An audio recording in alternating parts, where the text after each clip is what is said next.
వ్యవసాయాధారిత పరిశ్రమలు గ్రామీణ ఆర్థిక అభివృద్ధికి కీలకమని భూపాలపల్లి ఎమ్మెల్యే గండ్ర సత్యనారాయణరావు అన్నారు. సోమవారం భూపాలపల్లి నియోజకవర్గం రేగొండ మండలం భాగర్దిపేట క్రాస్ రోడ్డులో ఎస్బీఐ భూపాలపల్లి వారి సహకారంతో ఏర్పాటు చేసిన శ్రీ వీరభద్ర రైస్ ఇండస్ట్రీస్ ప్రారంభోత్సవ కార్యక్రమానికి ఎమ్మెల్యే గండ్ర సత్యనారాయణరావు ముఖ్య అతిథిగా హాజరై ప్రారంభించారు.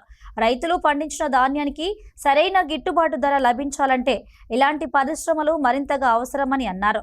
ఈ రైస్ మిల్ ద్వారా స్థానిక యువతకు ఉపాధి అవకాశాలు పెరుగుతాయని, రైతులకు రవాణా ఖర్చులు తగ్గి లాభం చేకూరుతుందని ఎమ్మెల్యే తెలిపారు. సీఎం రేవంత్ రెడ్డి ప్రజాప్రభుత్వం పరిశ్రమల అభివృద్ధికి అనుకూల విధానాలు అమలు చేస్తుందని తెలిపారు.